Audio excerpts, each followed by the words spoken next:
So today I'll be talking about why you always need to factor your competition as a footballer. Now, I know at first this sounds obvious because being a footballer, trying to make it as a footballer is one of the most competitive things that you can do. It's one of the most competitive fields that you can actually, try and become. Because obviously we've all heard the statistics about, you know, only 0.0002 of 2% of footballers actually make it, or of people who are trying to become footballers, only 0.002% make it in the UK. And you hear all these statistics, but I'm making this video because I hear all the time about the advice of like, oh, don't worry about your competition, only only worry about yourself. It's you versus you every single day.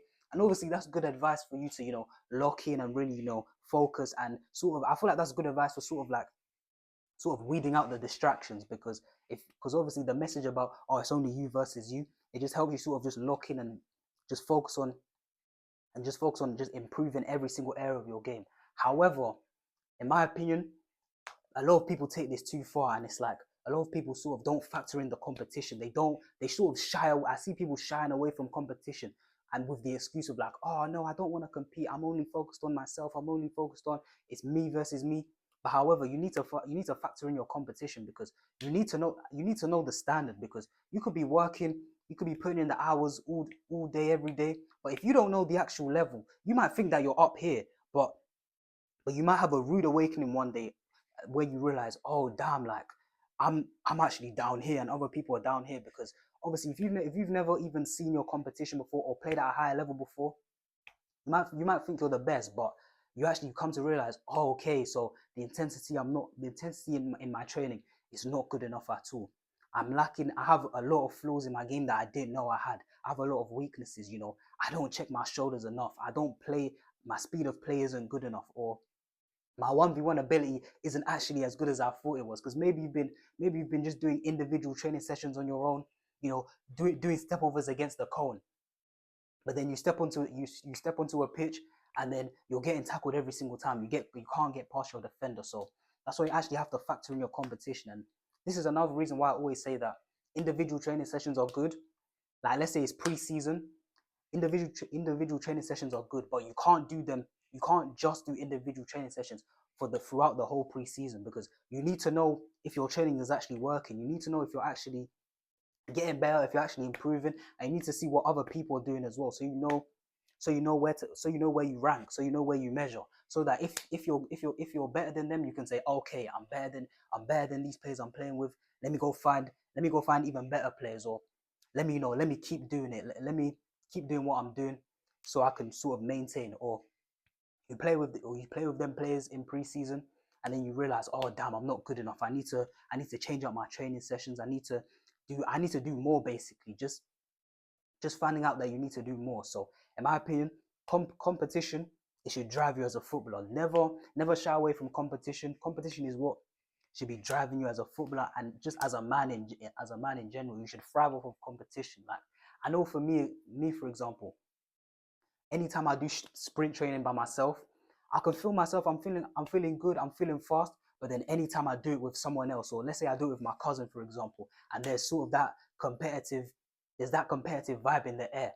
Maybe we'll have a race at the end. I can physically feel myself running faster through every single set, whether it's a 60 meter, an 80 meter, or 100 meter. I can literally feel myself running faster, simply because my cousin's there, and I'm like, all right, cool. I need to show this guy, like he's not faster than me. So let's take Messi and Ronaldo, for example. These guys, in my opinion, will probably not be as good if they were both in different eras, but because they were in the same era, they both had each other to push themselves, to compete against, to keep each other on their toes. So and I'm pretty sure they've both said this themselves, that they sort of needed each other to get to their levels where they got to. Because think about it, when Ronaldo won a Ballon d'Or, and then Messi won 4 in a row, you obviously, that competition drove Ronaldo to work even harder to make sure that, okay, cool, Messi's got 4 Ballon d'Ors, I can't let this happen again. And then what happened afterwards? Ronaldo won another 2 in a row. So you can see that competition, it just drives people. Because let's be honest, if Ronaldo had won, let's say there was no Messi in this era and Ronaldo had won 5 in a row. After 5 in a row, do you really think he'd work as hard? He'd have that sort of passion and that drive to really, get them next 2 Ballon d'Ors.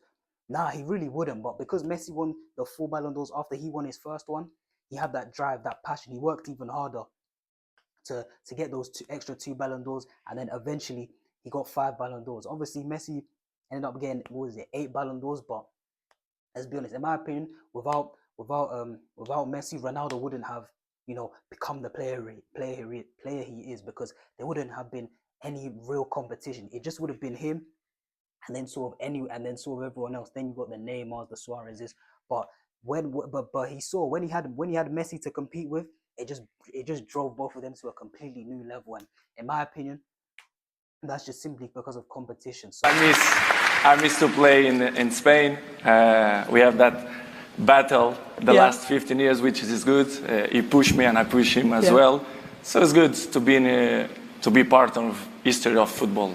I'm there, and of course he's there as well. So I'm gonna keep saying and keep saying, never shy away from competition, because competition, it will just drive you to, like, just new levels you never thought of. New levels that you never thought of, because you've seen the levels. So if you've ever been humbled, if you ever get humbled in a football game, and you look at another player and you're like, all right, cool, this guy is on another level. I need to really work hard, work on this aspect of my game, work on that aspect of my game, to really work and become a better player. However, if you're always the best player everywhere you go, if you're on your team, you're just the clear standout guy, where's the motivation to go to the training pitch and improve on your game? There's really no motivation. If you're the guy and everyone and everybody loves you, there's no really competition. You don't really play in a good league, so you're pretty much the best player. You're easily the best player in your league. Where's the motivation to continue to push on to really just work on your game and become a better player? There's no real motivation. And then you'll be thinking, okay, cool, because you think, oh, everything's fine, like, I'm the best player, oh, blah, I don't really need to work that hard on my game. Until one day you come up against guys who play at a higher level, guys who have just put in more work than you, and you get humbled. And then what happens when you get humbled? Now, because you've seen the actual competition, what's going to happen when you get humbled? You're going to go away, improve your game, and just become a 10 times better player, because you're going to have that passion, that drive, simply from the competition. So in my opinion, that's the power of competition. Never shy away from it.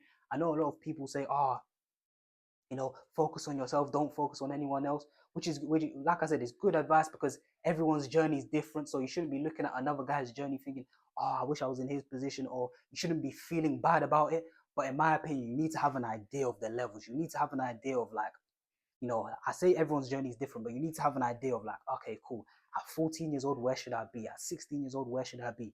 At 18 years old, where should I be? And I wish growing up, I had that mentality more, because I was just trying to, enjoy football, sort of be carefree. Obviously, I was still working hard, but I just wanted to be, just carefree and have fun with it. But if you really want to make it, you sort of need to just be aware of the competition. Okay, cool. At 14 years old, compared to other people, where should I be? At 16, where should I be? At 18, where should I be? Because, like I said, competition, that's gonna drive you, because inside of you want to be the best, or at least the best that you can be. You don't want to be the guy who's the worst on your team, or you don't want another guy to be clearly better than you. At the end of the day, you want to be the best. You want to be starting games for your team. You want to be winning games, being better than your opponent. So, like I said, everyone's journey is different, but just be wary.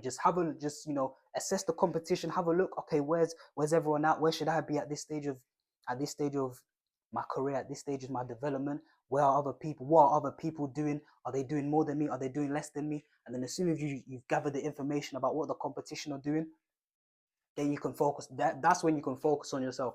Go into the lab and start grinding and start working on what you need to work on, because, like I said, you gather the info of what the competition are doing, about where they are, and then that's when you focus. That's when you start grinding, start working on whatever you need to work on. If you play against higher level players, and then you find, okay, cool, I need to work on my first touch, you go work on your first touch religiously. I need to work on, I'm a striker, but my finishing isn't good enough. I need to maybe work on finishing from this angle. Maybe I need to work on my weak foot shooting. And you go do that. Maybe I need to work on my headering. You go do that. Or for any position, maybe you're a fullback and your 1v1 defending isn't good enough. Or maybe you realize that, damn, like, all the wingers I'm coming up against at a higher level, maybe whether I'm training with them training with them, training against them, or I'm playing them in matches. All of them are so quick, and I'm just not quick enough to keep up. All they're doing is knocking it down the line, and it's too easy for them to get past. Then you know what to do. You have to get on the field, just practice improving your speed, taking the necessary steps to do that. So, in my opinion, competition is key. It's the thing that will drive you. And I see a lot of people shying away from competition these days. And like I said, it's almost like a superpower. It just drives you to put in work and just improve as a player by 10, 20 times. So that's all I got to say for this vid. I hope you enjoyed. I've been JT, and I'm out.